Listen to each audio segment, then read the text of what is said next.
Hello, my Bill 5000 Nation. How's everyone doing today? Hopefully, everyone's had a great day. If not, I hope it gets better from here. Yeah. That's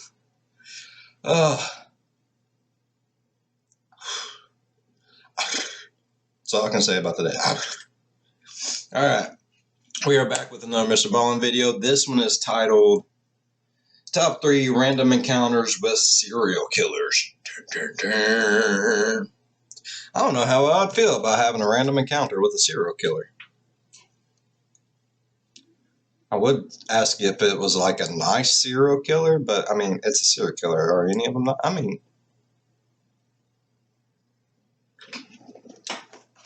let's get into today's story. Go ahead, turn the lights down low, put on something comfy, cuddle up with someone special. Let's get weirded out. I have a feeling this is just going to be weird. Yeah. Let's go ahead and get into today's story, y'all. Experts believe in the United States alone, there are at least 2,000 active, uncaught serial killers just running wild, which means... Did he say two? Hold on. Did he say at least 2,000 active, uncaught serial killers just running wild? Is that real? Is that shit real? You know, that explains a lot. I meet some shady people in this world. I'm never going to Walmart again. Wild. Which means if you live in America, you may have already had an interaction with a serial killer. You just didn't know it. But I don't know how to feel about that right now. Oh my God. What? No. Okay, video's over. I'm done. I'm already done. He's done fucked up my whole life.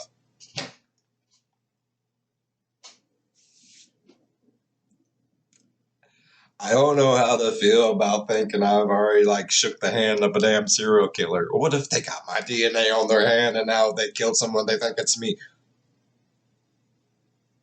I have an alibi. I don't know what day it is, but I'm sure I was doing something stupid. Somewhere else. I didn't do shit.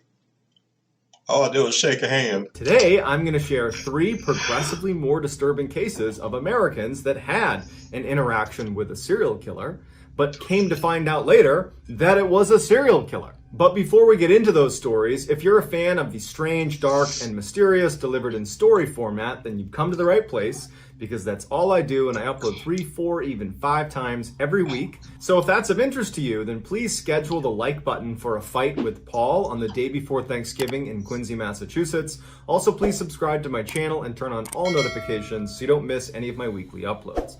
All right, let's get into today's stories.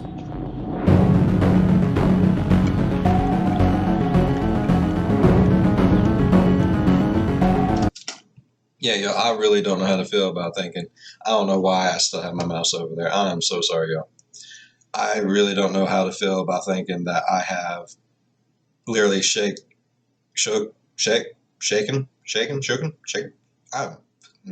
That's got me distraught. No. And imagine people that work at places where they deal with people all the time. You know how they could have got money from a serial killer that killed someone and took their money. You could have handled blood money.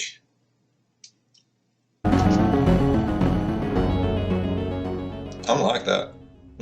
After spending 21 years in the U.S. Army, a man retires and moves to Central Florida with his wife and young son. Although his family had plenty of money because he had a pension coming in and his wife still worked full-time, he just got bored really quickly after moving to Central Florida and decided he would just take a job doing something just to stay occupied. And so he ended up taking a job at a highway gas station. One of the primary reasons he chose this particular job is because the owners of the gas station didn't care if his son came along to help him stock shelves and hang out behind the cash register. And so for years, that's just how it went. The man would work at the gas station and his son would tag along. Even after his son became a teenager and you'd think might be wanting to do other things, well, the town was so small, there was almost nothing to do. So his son still came along well into his teenage years. One night in 1990, his son, who was 15 years old at the time, was at the station, and he was actually taking a break sitting outside on a picnic table. He was reading a magazine, drinking a Mountain Dew, and it's dark out, and he notices out of the corner of his eye that there is a Yeah, that's where he fucked up. He shouldn't drink a Mountain Dew. Should have got him a Pepsi. I'm a Pepsi man. All right. I done told you it's been one of those days, y'all. I don't know what's wrong with me sometimes. A woman walking off of the highway towards the gas station. It was a very quiet night at the time, so there's no cars getting gas, there's nobody there, and there's not really anybody even driving on the highway, and so that's why she really stood out to him. And he turns and he notices her and he thinks to himself, you know, no one ever walks to our gas station. We're on a highway. Everybody drives here. So she must have broken down and she must be coming here to try to use our phone. Yeah, broken down, car accident, flat tire. I mean, more likely this crazy lady is probably a damn serial killer. He's probably like one of the most well-known serial killers in the freaking world, and he's son of a bitch. To call a tow truck or something like that. So the woman is walking across the lot, coming closer and closer to the gas station, and the boy at this point has turned his attention back to his magazine, but he would say later that he kept looking up and keeping an eye on her because there was something off about her. The woman ultimately walks right behind him and goes in the door into the gas station. Doesn't acknowledge the boy, doesn't say hi to him, just walks straight inside, and she starts walking up and down the aisles of the gas station. Now, from where the boy was sitting, it's all glass, so he could clearly look in and see his father behind the counter, and he could see the head of this woman as she walked in and around all these aisles. And as soon as the woman was in the store, kind of pacing around the aisles, the boy put his magazine down and was just watching. And he noticed that she was shady.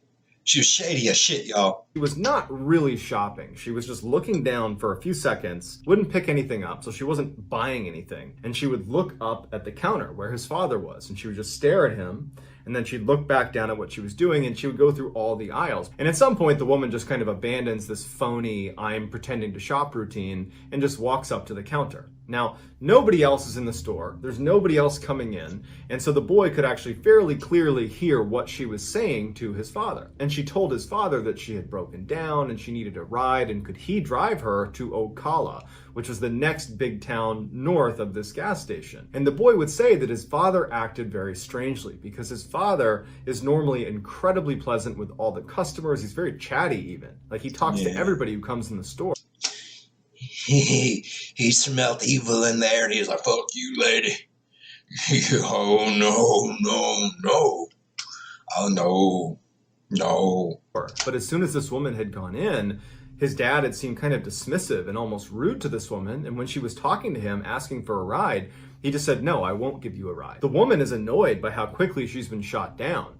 But instead of just taking no for an answer, she turns and looks at the boy who's sitting out on the bench, who's looking right at her, and she points at the boy and she says, what about him? Is he your son? Can he give me a ride? The boy notices that his father, who's not within her eyesight, is looking at his son going, no. Like, whatever she wants from you, you're going to say no to it. And the boy's a little bit confused by this because he's still trying to understand why his dad was so against helping this woman, because she clearly needs our help or someone's help. But he just took his dad at face value, and when the woman's pointing at him, he knew, the boy, that if she came over and asked him, he would say no. But it wouldn't come to that because the boy's father would say to the woman, no, my son's not going to give you a ride. You need to leave here immediately. Do not come back. Leave. We're not going to help you. She's furious. She's cussing him out. She storms out and slams the door. She starts cussing at the boy, and she walks off. The whole time she's turning around and flipping them off and screaming profanities at them, but she ultimately walks off. And the dad kind of followed her out and is standing next to his son as she walks off. And the boy asks his dad, like, what was her deal? Why did that happen? Why did you not want to help her? And the dad just said, I don't know. There was something off about her. She's shady as shit. And I don't know how to place it, but I did not want her around you. I knew I didn't want to give her a ride. I knew she had to go. A year later, the boy is in his room when he hears his dad in the other room yelling for him to come in here and look at the TV. So he runs into the TV room, and on the TV is the same woman from the gas station, better known as That's scary as shit. The most infamous female serial killer, Aileen Wuornos, was a prostitute, says she killed in self-defense. I wouldn't give her a ride either. No. She looks like a crazed hyena. Sorry, but she does. That's scary. Eileen Wuornos, she was a serial killer who used to pick up her male victims at gas stations in Florida. It's unclear whether the boy or the boy's father were her next victims, but maybe both. But by the time she had shown up at that gas station, she had already killed 4 people. And following that interaction with them at the gas station, she had gone on to kill 3 more people, including someone in Ocala, Florida, which was the town she had asked them to give her a ride to. Eileen had been caught, that's why she was on TV, and she was later sentenced to death. Yeah. Hey, parents know best. Yeah. No. No. Mm-mm. In the late 1970s, a medical student going to school in Chicago had just gotten out of class and decided he didn't want to pay for a taxi, so he decided he would hitchhike his way home. Now, this was something he routinely did, and at the time was socially acceptable. So he goes down to the road and he puts his thumb out. At that time was socially acceptable. I'm sorry. I have been in a situation where I have had to hitchhike. It's not fun. Like, it's scary. And luckily I did get picked up by an older feller, and he gave me a ride as far as he could, which was perfect in my book. Like, thank you so much, sir. If you watch this and you recognize me, I'm not going to say your name or anything, but thank you so much, sir, for that day, because there was a legitimate family problem, and I was so distraught. I got into a car wreck, and I was so far away, the police actually couldn't give me a ride anywhere. They gave me a ride to the border of the state, but that was as far as they could take me. I still had a long way to go. And he gave me a ride, and I am forever grateful on that. And I am the type of person, I like to pay things forward. Oh, I hit my elbows. Oh, okay. I like to pay things forward. But nowadays, you cannot trust a single person. And that's sad to say, because, you know, I'm not the most religious person in the world or anything like that, but I believe, you know, we should help try to better our fellow man, woman, everyone. We should always be willing to help. But society has gotten to that point to where you can't trust anyone. Like, it could be an old fella walking. I've seen Hitcher. I don't play those games. And that's horrible. Because back in the day, like, okay, whenever I was little, this stands out to me quite vividly. We have this store in our little town here. It's called Pick and Save. It's not there no more. They went out of business. It was like one of the last ones, and it's not there no more. It's like a Foodland now, or Food Fair or something. But I remember Mom taking me up to Pick and Save. It was really close to my birthday, and there was this lady over on the other side, and I remember her saying, "Hey, ma'am, would you care to keep an eye on him for just a second while I go over here and order his birthday cake?" And you know something? I was still right there when she got back. You can't do that shit now. And that's awful. And it's not just because, it's literally because a few people ruin it for everyone. But that's how everything is. You have those few dumbasses out there that ruin everything for everyone. I remember back in the day at my grandma's house, we didn't even have an air conditioner at my grandma's house. It stayed cooler. Now everyone's so full of shit all the time, and, you know, the world has gotten hotter. Sorry. That's my opinion. But I remember this having the screen door closed and it locked, you know, with one of those little hook locks, not even like an actual lock. The front door wide open, the ceiling fan going, and the windows open with just screens in them. And no one ever tried to break in. No one ever tried to murder no one in their sleep. You can't do that shit now. The world it's not what it used to be.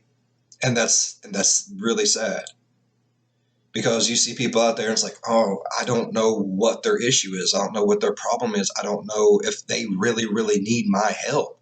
Maybe, you know, I was put on this path to help this one specific person, but you're so mentally scared that this person is going to be sitting next to you and just plummet a knife into your throat. You don't even stop. You just actually speed up. And that's sad that our world has came to that.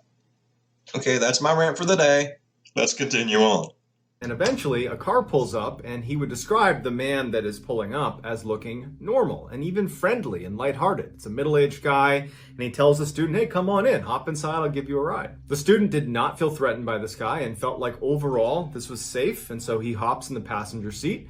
He tells this man where he wants to go. He says, okay, and they start driving off. So as they're driving, it's silent in the car. They're not making chit-chat. They're just driving along. And the student notices that the man misses the turn to go where he needs to. Red flags right there. See what I mean? See what I mean? Dude felt completely safe and comfortable because that was a society. And that asshole messed it all up. Scarred for life now. Go. And so the student turns to the man and says, hey, you missed the turn. Do you mind turning around and going back this way? Or, if you want, you can just drop me off here and I'm happy to walk. We're not that far away. The man, who had seemed really nice and lighthearted, suddenly had this really intense demeanor come over him. And he turns and looks at the student and goes, oh no, you're coming with me. The student is frozen in fear. He doesn't know what to do, but he knows immediately that this is not an idle threat. I don't know who he is. I don't know what's going to happen, but it's going to be bad for me. I have to get out. And so as soon as the car began to slow down even a little bit, they're still driving. Tuck and roll. Tuck and roll. They're not stopped. The student unlocks the door, opens the car, and jumps out of the moving car and smashes into the ground, rolls against the side of the curb, but is ultimately unhurt. He's banged up from jumping out of a moving car, but he was able to stand up and run back to his house. He didn't call the police because he really didn't know what to tell them, because he didn't have a great description of the guy, he didn't have his license plate, and the guy didn't do anything totally aggressive. It was more of a threat, but an ambiguous threat at best. It wasn't really clear what he wanted to do with him. Yeah. It definitely did not seem good, but it just wasn't enough for him to call the police. And so the student just feels lucky that he got out of there and moves on with his life. A couple of years go by. The student at this point has basically forgotten about this encounter with the stranger. And he's sitting in a cafe, he's drinking some coffee, and there's a TV on behind him. He wasn't paying attention to it, but the reporter on the TV said something that immediately piqued his interest. The reporter was talking about a guy that was currently on death row that apparently had removed all of the inside car door handles inside of his car after his first would-be victim, a college student, had apparently escaped by opening a car door while he was moving. The student runs over to the TV and sees on the screen there is an image of the guy they're talking about, this guy on death row, and it's the same guy who gave him a ride 2 years earlier. His name was John Wayne Gacy, aka the Killer Clown. He had killed over 30 men and boys in Chicago, and then after killing them in his clown room, he would stuff them into a secret crawl space in his basement. And although we can't be certain, it seems extremely likely that this med student was supposed to be the first victim. Holy fuckballs, Batman! Don't ever take rides from strangers. Don't take candy from strangers. Just stay in your house and cower in fear, people. That's all you can do. That's what I'm. That's our lives now. That's crazy, though. I guess that was a learnable moment for everyone involved. Sorry, that was a horrible joke. I apologize. I don't. But that is craziness. Okay, imagine if he wouldn't have thought twice about it and he would have been probably the first victim. And then, the door handles wouldn't have came off until victim number 2. That's And imagine if he would have called the police and the police would have investigated, like if he would have stopped and got the license plate. But, then again, if he would have stopped and got the license plate number or whatever, it could have been really freaking bad as well. But imagine if he did. Like, seriously, all those lives could have been saved. It's like that one Mr. Ballen video we watched where the German soldier came walking up and come to find out that, the dude was getting ready to shoot him, but he seen that he was wounded and he didn't have no weapon, so he just let him turn around and walk back, and it ended up being Hitler. And it's like, but then again, in that situation, just because you take out one, What do they say? It's like a hydra. You cut off one head, two more takes its place and can be even worse. That's crazy. That is crazy. Of John Wayne Gacy, but he leapt out of the car, forcing John Wayne Gacy to change his strategy and make sure the next person was not able to do that. Learnable moments, people. In the 1970s, a young woman and young man were on their very first date together, and it wasn't going very well. It wasn't going badly, it was just really, really awkward. They just were not meshing at all. And so as they're getting ready to leave and retire for the night, the guy is thinking to himself, I have nothing to lose here. We're probably not going to go on a second date. And he says to the woman, hey, do you want to not go home right now and actually come on a hike with me? And he goes, I know this sounds like a terrible idea, but hear me out. I go mountain climbing in this area called Provo Canyon. It's not that far from here. There are these beautiful trails that lead up the side of the canyon to these amazing scenic overlooks. And tonight it's a new moon, so there's great visibility. And I just think that you might enjoy it. And so at first, the woman is obviously a little bit hesitant. But when he says, look, I go hiking there at night all the time. I love it out there. And I promise if there's any weirdness, if you don't like being there, we'll just turn around and leave. It's totally safe. And so after a little bit of coaxing, she finally says, okay, you know what? That sounds fun. Let's go do it. And so their date that had been really awkward suddenly became really exciting. And the two of them were kind of like thrilled, like, wow, look at us making our way up for a nighttime hike through Provo Canyon. And so they arrive at the mouth of this canyon, and they're both obviously excited. And they hop out and they start walking up this trail that brings them into a heavily forested section of the canyon. Now, to this point, the guy felt like this was a really great idea. He really had gone hiking here a bunch, and he really did know the area well. But as the trail brought them into the forested area, the guy remembers feeling this overwhelming sense of dread. He didn't know why, it was just like an overwhelming sense of anxiety that something bad was going to happen to them. But he had worked so hard. Listen to that gut feeling. I watched this thing on the Discovery Channel, and TV don't lie to us people. But it said, where people are embedded with that gut feeling that there's impending doom or something, and it's almost a spidey sense. So when you hear someone say, I don't know, I just have this gut feeling, listen to your gut, people. Listen to your gut. Your gut's never going to turn you down a wrong path. I listen to my gut. And look at me now. Hard to convince his date to come with him, and had convinced her it was safe, that he's not about to let on to her that there was anything wrong with what they were doing. And so he put on, his strong face and just kind of suppressed it and just kept on walking and, holding. I've seen that movie. That's the one, like, her twin goes missing in Japan. Sorry, I like movies. My bad. And she goes looking for her, and yep.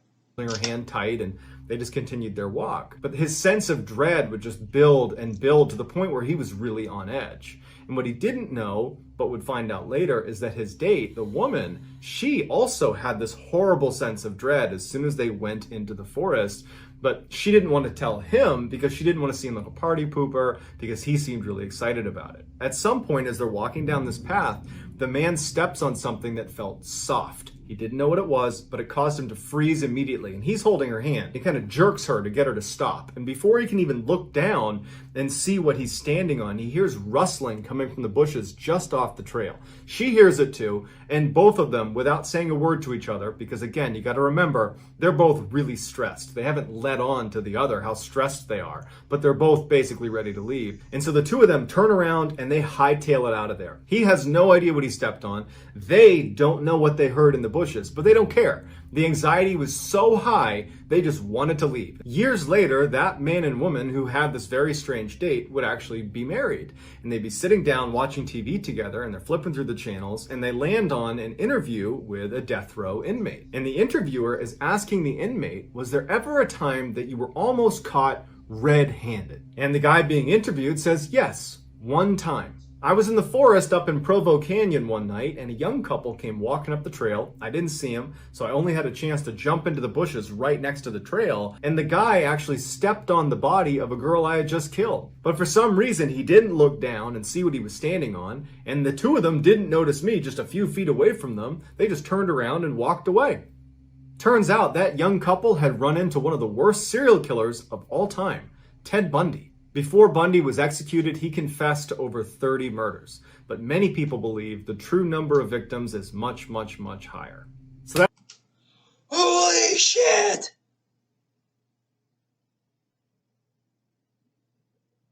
So many what ifs, what could have been, some what the fucks.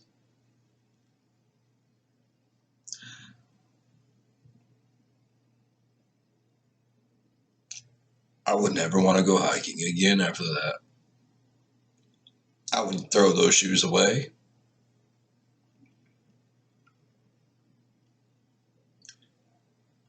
Imagine if he would have looked down. What would have happened to the both of them? They probably would have been dead.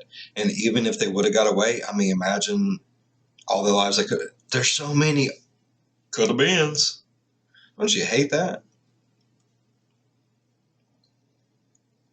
I mean, those are some serial killers that they came across.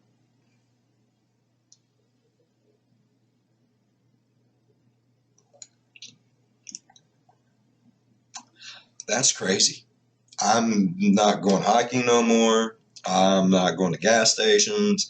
I don't want to meet no new peoples. I am done. I'm gonna be a hermit. I'm gonna be a hermit. I'm gonna stay in my house. Oh shit! What if someone in this house is here? I like my family. I love them so much. Yep.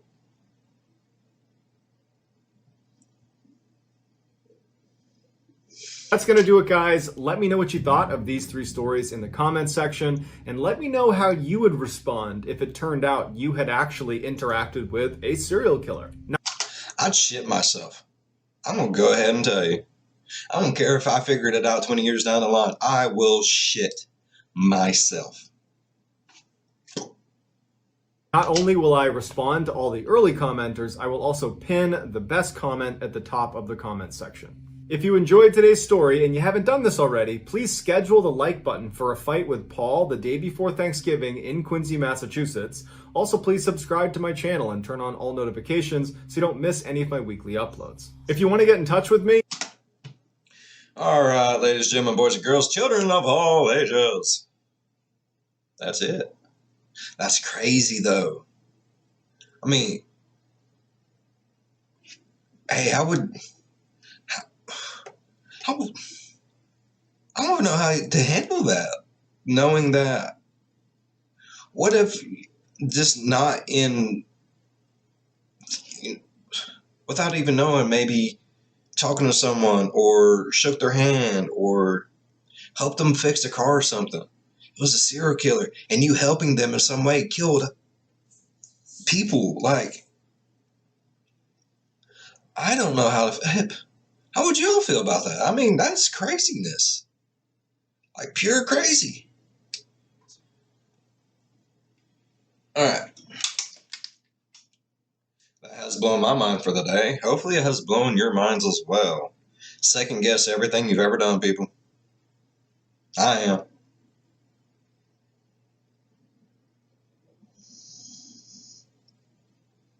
I mean, leave down in the comments below if you don't mind. Tell me how you would feel about any of this. Just because think about if the guy would have went with her in the first one, or the kid, they would have probably been dead. If, they would have called the police just to come and, be like, hey, how about this? I'll call the police. It's just town over. Sometimes they will do that. And then the police got involved and something happened and she would have got caught. Their lives could have been saved, especially the person in the next town over. Wouldn't have died, potentially. All right. The Gacy one, dude jumping out the car. If he wouldn't have done that, he could have probably potentially died. If he would have got the license plate description of the car and actually called the police, he could have been caught. And with him jumping out of the car, he was smart enough to take the door handles off the car, which screwed people in the future he killed. And then the last one, going for a hike. I mean, I'm so happy they got, together when they didn't think it was going to work. And they're like, oh, your babies. Come to find out you stepped on a body and the dude was only like 2 to 3 feet away from you in a ditch, probably hiding. And just think, if he would have looked down, they could have potentially one or both of them could have been dead. Or if he would look down and they actually got away, called the police, and a lot of people probably wouldn't have died. Rabbit hole. I'm falling down the rabbit hole. If you guys are falling down the rabbit hole with me, hit that thumbs up. If you enjoyed today's story, hit that thumbs up. I don't know what to do. All right. If y'all enjoyed today's story as much as I did, please hit that thumbs up. If you're a fan of the spooky, scary, strange, or deranged, or things that just make you go, ugh, think about subscribing, because that's what we do, bro. Oh, as always, be good to one another. I'll see you in the next one. Bye-bye. Man, just think. Oh, too many what ifs and what could have been. I hate what ifs and what could have been. They mind me so bad.